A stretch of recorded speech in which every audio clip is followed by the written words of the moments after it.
I don't know about you, but when I was a kid, I found it very hard to complete any sort of video game. It didn't matter which one. Mario, Pokemon, Cuphead. I always found myself struggling to complete just about any video game I had, and the series most emblematic of this were Sonic games. I failed to complete just about every single classic Sonic game that there was. I never made it past Marble Garden Zone in Sonic 1, never made it past Chemical Plant Zone in Sonic 2, and I for sure as hell did not make it past Flying Battery Zone in Sonic Knuckles. Now as I've gotten older, obviously, these games are a breeze to play through, but that got me wondering, what is the hardest part to beat in every Sonic game? Not just with the levels and bosses either, more like what is the hardest task to complete within every mainline Sonic game, for newer viewers and old viewers alike. And that's how I came up with the idea for this video.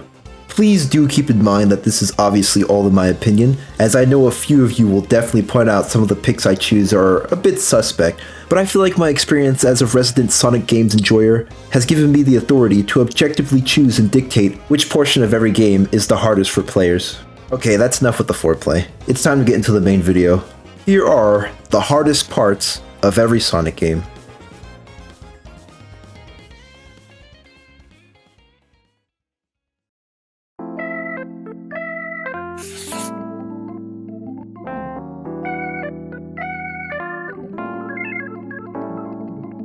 Alrighty then, starting where it all began, we have Sonic 1. I feel like this game is pretty hard for people to get into just because of how arcadey the game is. This game doesn't have the spin dash, has many glitchy moments like there being no invincibility frames when you get hurt, and just overall is a pretty brutal game if you're not familiar with all the Sonic isms that you might be accustomed to with later games. Seriously though, this game set the standard for what bad Sonic level design looks like. Enemies placed in speed zones you can't see coming, spike traps, bottomless pits, crushing blocks that kill you instantly, it had it all. And it also has some of the most notoriously hated Sonic stages in the game, with Marble Zone and Scrap Brain Zone just to name a few. But of course, going into this video, you all knew what I was going to choose for it, and that is the infamous Labyrinth Zone. This zone set the standard for why people hate water levels in a Sonic game. The stupid drowning mechanic that seems to exist for nothing more than to frustrate the player, the horrid enemy placement, and of course, the absolutely atrocious water physics that only exist in the game because the developers didn't know that hedgehogs can swim. All this to say, Labyrinth Zone is the hardest part of Sonic 1, and it's not even close in my opinion. Sure, you have other contenders like Marble Zone, Scrap Brain Zone, and whatever the hell is going on in the special stage zones, but Labyrinth Zone is the most notorious for a reason, and I feel like it's a perfect spot to put as Sonic 1's most hardest part. Hardest part? What the heck? That sounds so sus.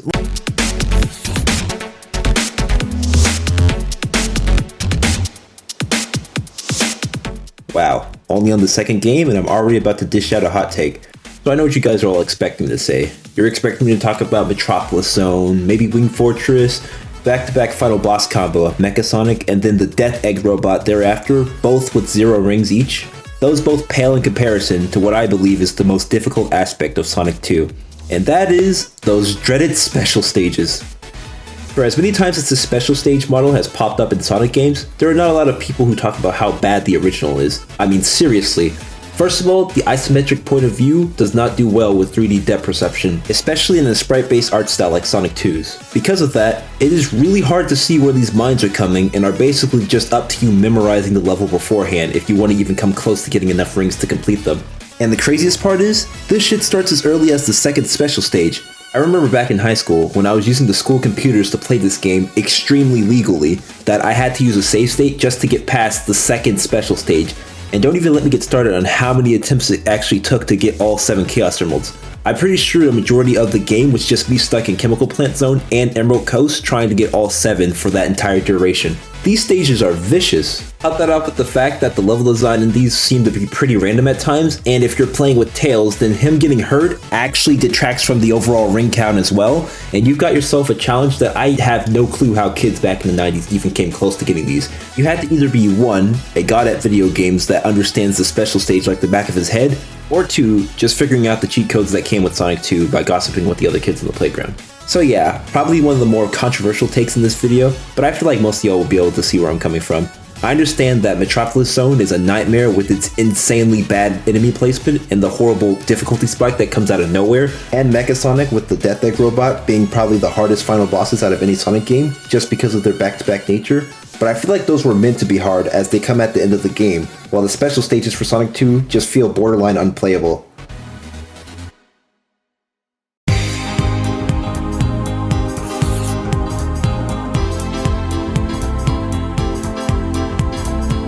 Now, Sonic CD is an interesting game, as I feel like it's probably the most easiest of the classic Sonic games if you're just going through in a normal playthrough. The bosses are laughably easy, the level design is pretty forgiving, and it doesn't have any annoying difficulty spike at the end that completely ruins the pace. So yeah, Sonic CD is pretty alright and beginner friendly, if you're not trying to go for the good ending.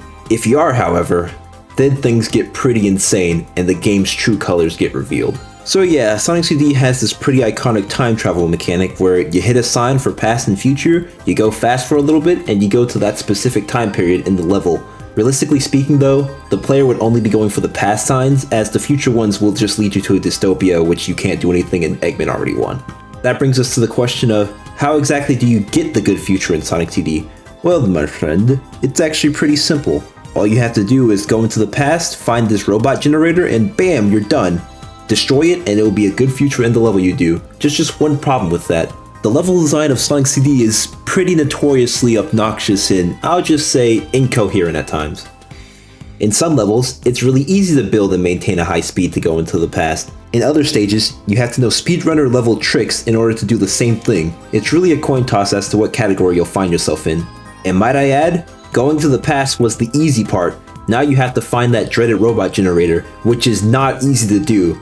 Some of these generators are placed in such BS locations that you basically have to ignore core Sonic principles in order to come across them, like this notorious one in Wacky Workbench. Like, why on earth would a player willingly get themselves crushed here in order to come across this location? It just asks them to throw out all logic and reason and just hope for the best. And don't even get me started on Metallic Madness. I swear that was like a maze when I was trying to get the good future in this game. It was not pleasant at all. All that being said, Sonic CD is a pretty fair game, and you should have no problem if you're just playing through it casually, but oh my goodness, getting the good future is so annoying.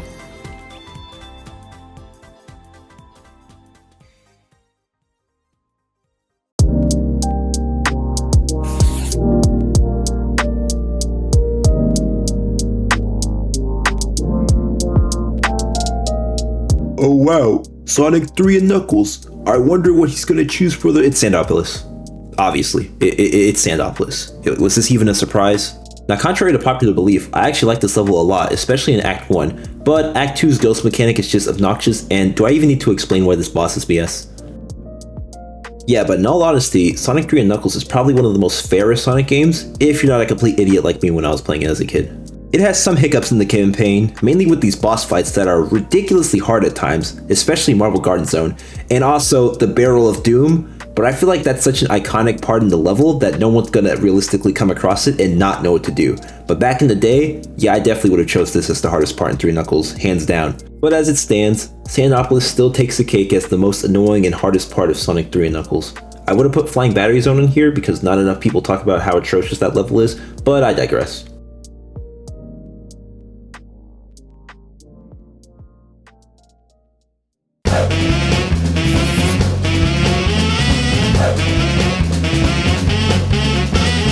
On to the adventure era. This is probably the most interesting part for me personally, just because these are the games I grew up with.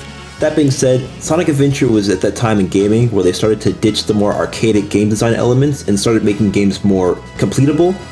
Anyways, finding the hardest part for this game was pretty easy because I only had 3 main things in mind.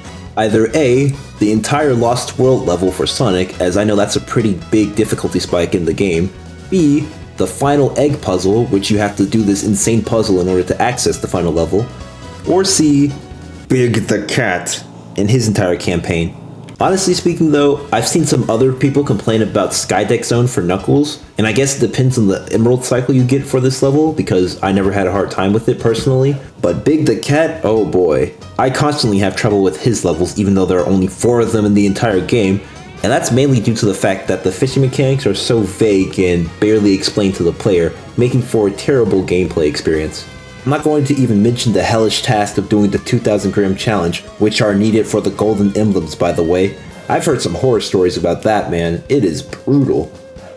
And even without that challenge, players talking about how they routinely take 30 minutes to an hour just to complete one mission is absolutely egregious. Safe to say, while I'm sure people don't have as much of an issue as I made it out to be with these levels, I think them to be the hardest part of Sonic Adventure, if not just because it's the lowest point in the game where most players will feel the most frustrated.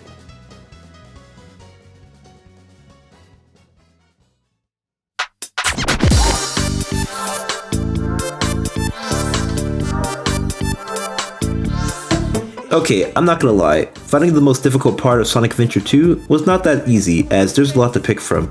You have the increased difficulty of the treasure hunter stages, with the new radar only reacting to one emerald at a time. You have the incredibly chaotic rival battles, with the Eggman vs Tails one in particular towards the end of the game being a pretty big difficulty spike. You have some pretty difficult stages in the main campaign, like Final Rush and Crazy Gadget, just to name a few, that set the difficulty up pretty high. And the various bosses in the game that can throw you for a loop if you're not careful, especially BioLizard, which I know takes players many attempts even if they are familiar with the attack patterns. But out of all of this stuff, out of all the hard levels, all of the bosses, all of the character battles, none are harder to complete than a specific level with a specific character without a specific item. Okay, let me just cut to the chase. It's Cannon's Core without the air necklace. This is actually pretty funny because if you do have the air necklace, this part is a doozy and not even something you would scoff at in a normal playthrough. That being said, most players can have the chance of missing this air power-up in Aquatic Mine for Knuckles, and if they make that mistake, oh boy are they in for a treat, or should I say nightmare. This level takes pinpoint accuracy and path routing in order to make sure you don't drown. I have seen so many playthroughs where people struggle with this level just because they don't have this stupid power-up, and it is quite excruciating because, I mean, what are you supposed to do? You're underwater for like half of the entire stage, and then you have to restart the entire thing over again once you do die. It's pretty excruciating to play through, especially if you realize that all it took was a little bit more exploring an Aquatic Mine, and you could have been breezing through this level. But instead, you have to suffer through the terrible drowning mechanics that plague every water level in Sonic games. Going through the game without getting that power-up is basically a death sentence nowadays.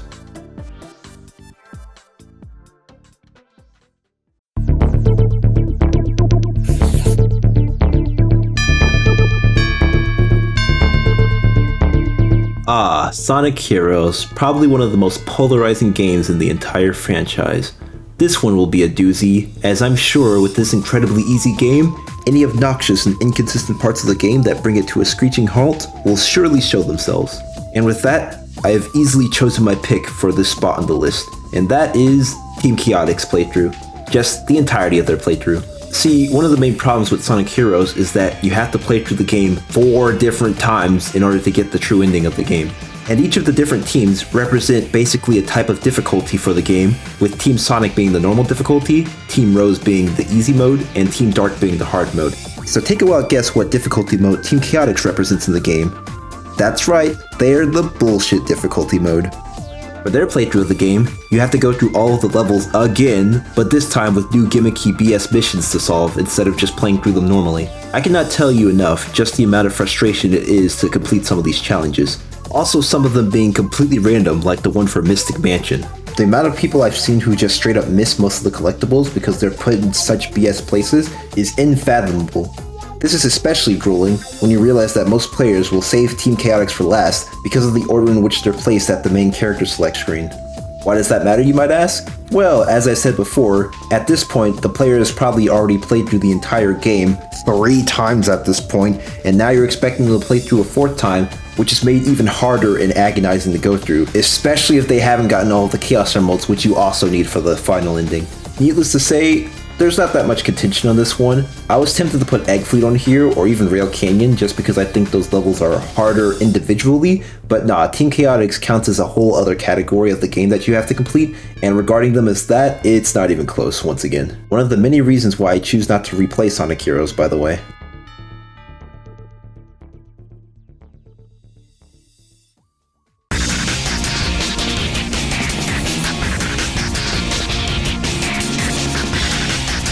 Well, damn. A Sonic game I haven't played before, or at least to the point where I'd have extensive knowledge of the game's mechanics and overall difficulty. Now, I could use this part of the video to make a cheap joke and say playing through the game is the hardest part because it sucks, but I'm better than that, so I'll do a little bit of research. Okay, so from what I'm gathering, The two most difficult parts of Shadow the Hedgehog are either the Diablon, which is the penultimate boss for the game, or two of the Arc levels, the Doom and Lost Impact. Honestly, both of these options look like legitimate picks to put on the list, with Diablon having annoying Sonic AI that bothers the player as they try to hit his difficult weak spots, and the Lost Impact and Doom levels having endless amounts of annoying dialogue and extremely convoluted missions to complete. I even heard some speak of Central City being in there because of one particular glitch with the hero run where you have to kill a certain amount of aliens and the last alien just flat out won't spawn in, soft-locking the player. I was gonna try and be a super cool dude and hunt all the aliens, but Alien 45 just never spawned in. So, since I haven't played through Shadow the Hedgehog, nor do I have any future plans to do so, I guess I'll leave it up to the audience to decide what is the most difficult part in this game. I'm really curious to hear y'all's thoughts and opinions on the subject matter. I say as if y'all weren't going to do that anyway.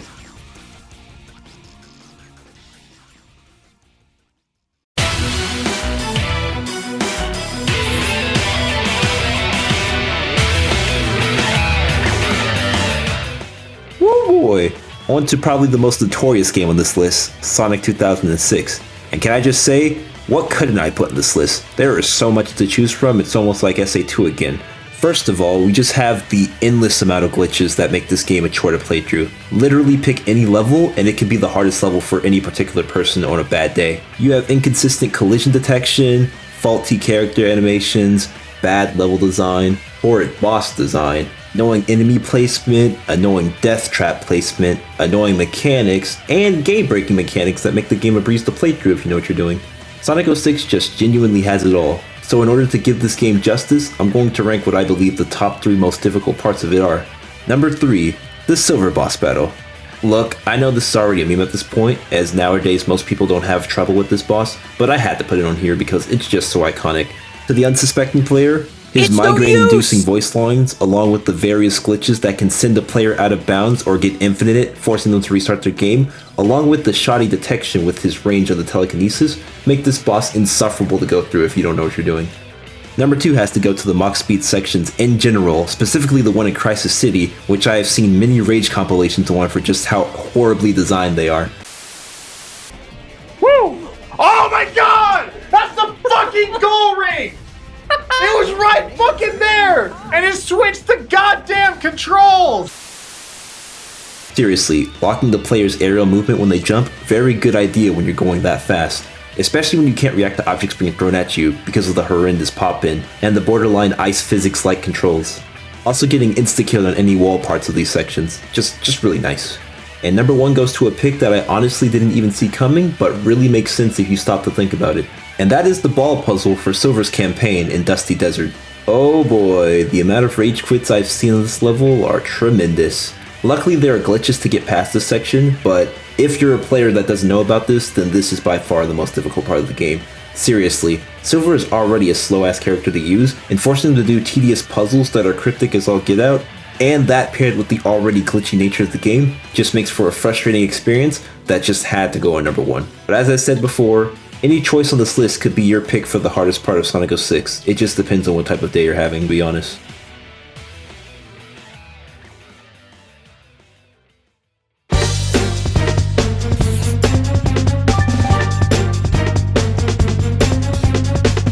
You know what? I wasn't even thinking of including the storybook games in this list, but I feel like I'd be a hypocrite for doing that, so screw it, I'll just add them in here anyway.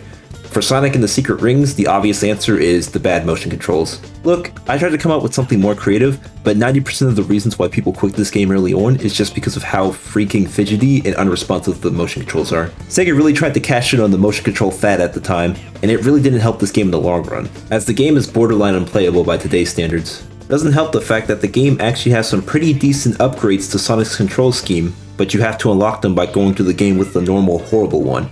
Really good game design there, guys. But overall, yeah, nothing special for Sonic 06. It's just the bad motion controls that ruined this game, really. If it had good controls, then the storybook games would probably be in everyone's top 10 list.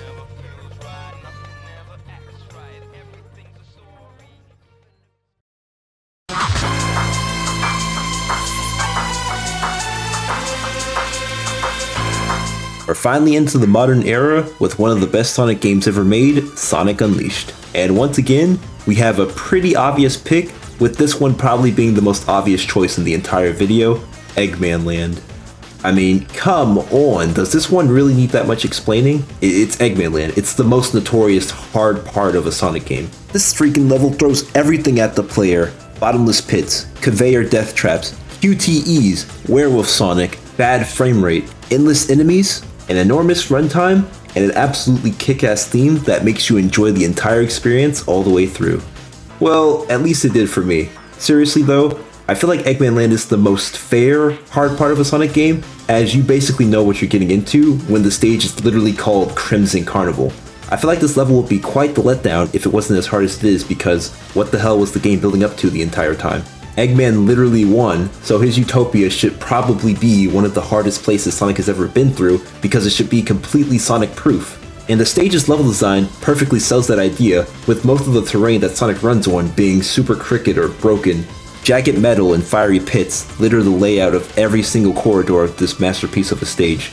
It's all built to make you feel cramped and underpowered. I really love it a lot.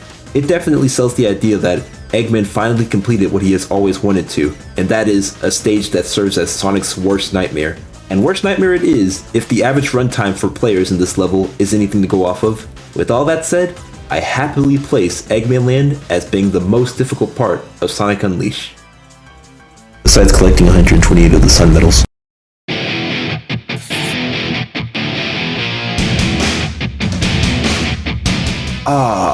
I just talked about this game. But anyway, the hardest part of Sonic and the Black Knight is the second fight with King Arthur. But seriously, the amount of people I've seen complain about this fight and how their runs of the game are basically stopped because they can't figure out what to do past this point is genuinely hilarious to me. All you have to do is wait until King Arthur attacks, and then you jump into the air with a full Soul Surge meter, and then you swing your sword as the Wii Remote flashes on screen, while still holding the B button. Yeah, so if that insanely complicated process didn't appeal to you in any regard, and it was not obvious in the slightest, well, get good. That's all I can say.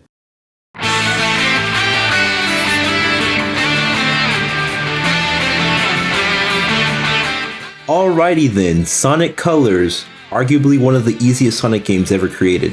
I kid you not, I couldn't find a single thing in this game that even the most milquetoast of beginner players couldn't get past, unless you're literally an IGN reviewer. Not even Asteroid Coaster, or any of the 6 bosses in this game for that matter, would pose that much of a challenge to the player. So because of that, and because I didn't want to choose a boring answer, I decided to go with something that might seem a little bit like a cop-out of sorts. And that thing is obtaining all of the red rings.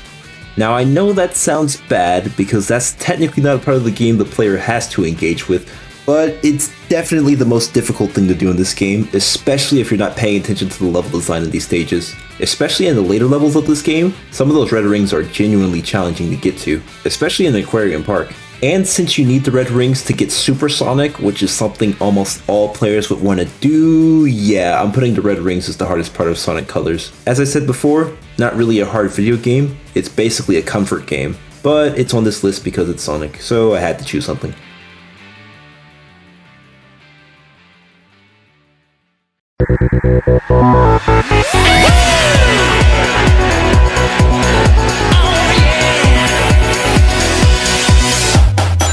Now this one was actually a funny one, because for Sonic Generations, I genuinely didn't know what to put on this list until I thought very long and hard and it was like, wait a minute, there's an in-game stage in this game that everyone notoriously hates that is also pretty slow and requires a lot of platforming and skilled gameplay.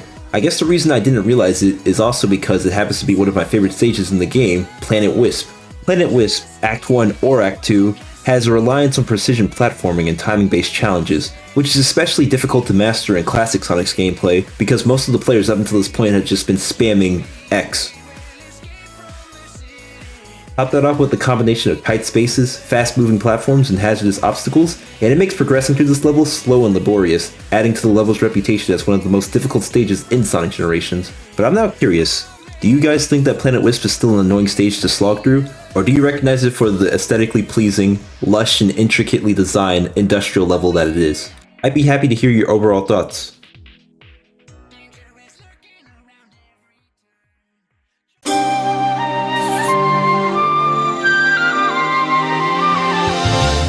Now, for Sonic Lost World, it was another hard one because I hadn't played the game in a while, but from what I remember, the last world, not the lava level, but the actual hidden world for Sonic Lost World, has an atrocious difficulty spike.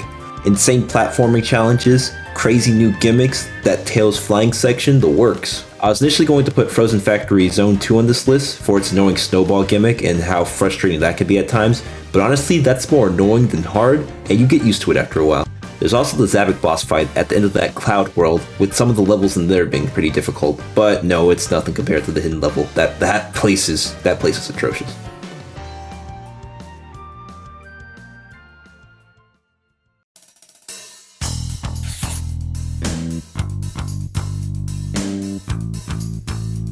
Playing the game. I'm serious. Sonic Boom's hardest part is playing this game because, oh my goodness, the amount of glitches and frame rate problems this game has are insane. This day just keeps getting better. I didn't even feel that.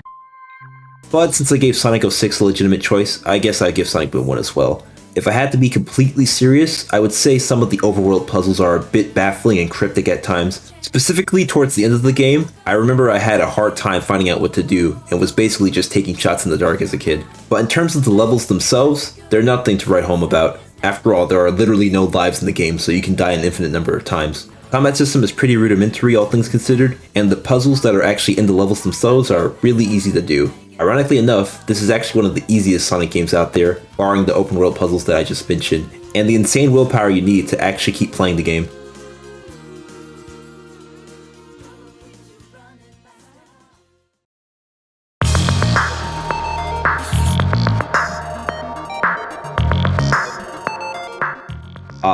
We finally reached the final era of Sonic currently, and that is the postmodern era, and we're starting off with one of the best Sonic games ever released, Sonic Mania. This is another one of those you pick and you choose what you think is the most difficult part of the game. Many people say that Titanic Monarch is by far the hardest part of the game, but to be honest, I never really had trouble with this stage, even in Act 2 with its more crazy gimmicks and insane layout. The final boss on the other hand, that's a good contender just because of how chaotic it is. While I would argue that this is more badly designed than it is difficult, I can't deny that I see a lot of people struggle with this final boss on multiple occasions. But in my personal opinion, the hardest part of Sonic Mania goes to Oil Ocean Act 2 and its preceding boss. On top of the fact that they brought back that stupid mechanic from Sandopolis with the ghost, only now you have to get rid of the pollution with the switch, the boss for this stage is actually really hard to beat because of how it works mechanically. First off, if you stay in the oil for 3 seconds and you sink, you die instantly, regardless of how many rings you have. Second of all, recollecting any rings that you lose after taking damage is extremely hard because of the way the arena is set up. Moving through the oil is extremely slow and dangerous, as I just said before. And third of all, this boss has many attacks that are really hard to dodge and aren't telegraphed that well. All of those factors go into what I think make for the hardest part of Sonic Mania by far. And it comes as a complete surprise, as Mirage Saloon Act 2 was not nearly this hard. Now I'm starting to see why most people don't like Oil Ocean that much. Seriously, they could have chose Mystic Cave, Casino Night, Aquatic Ruin, anything. I would have took Metropolis.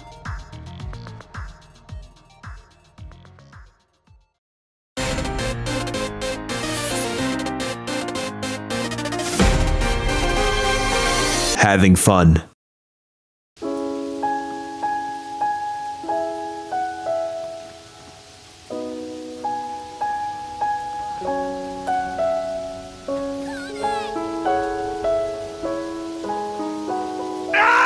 Alright, if I have to choose something for this game, I guess I would have to go with the stage in Null Space, because it requires the player to do something other than hold forward to win.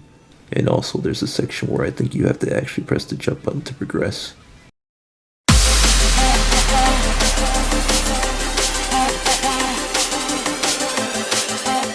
Now, Sonic Frontiers is a very, very interesting game that I was excited to get to, because I was like, if I wanted to do this the easy way, I could just say the pre-patch DLC level Snake Trial and call it a day.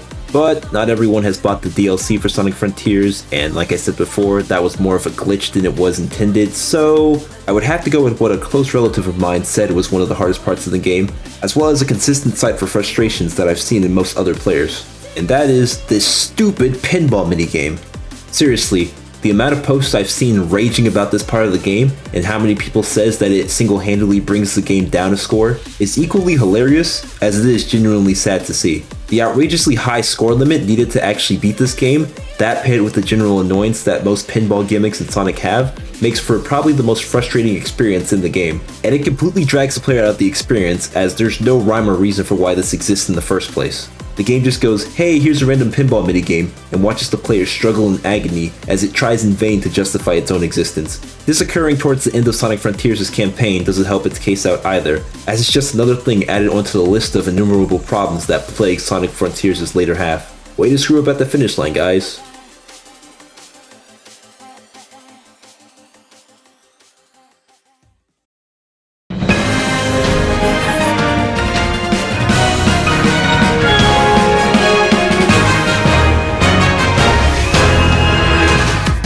And last but certainly not least, we have the most recent Sonic game released as of this date, Sonic Superstars.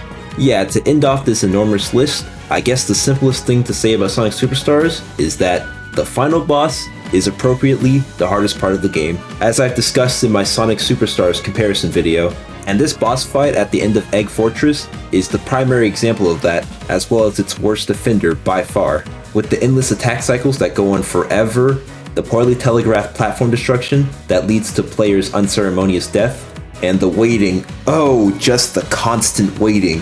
When you die, you have to restart the boss from all the way at the beginning. This isn't fun, it's just tedious. Bosses that don't allow you to attack it when it's attacking you are just not fun. It's bad game design. So yeah, that's why I put it as by far the hardest part of Sonic Superstars. Another pretty easy Sonic game, all things considered, besides the small hiccups in gameplay. And with that concludes my list of the hardest parts of every Sonic game. I know in this video there was much stuff that you probably disagree with, so please feel free to correct me in the comments, as I know you will, as well as to like, comment, and subscribe if you enjoyed the video. I for one love these retrospective videos as you go through each Sonic game and pick out a particular aspect of them that make them tick.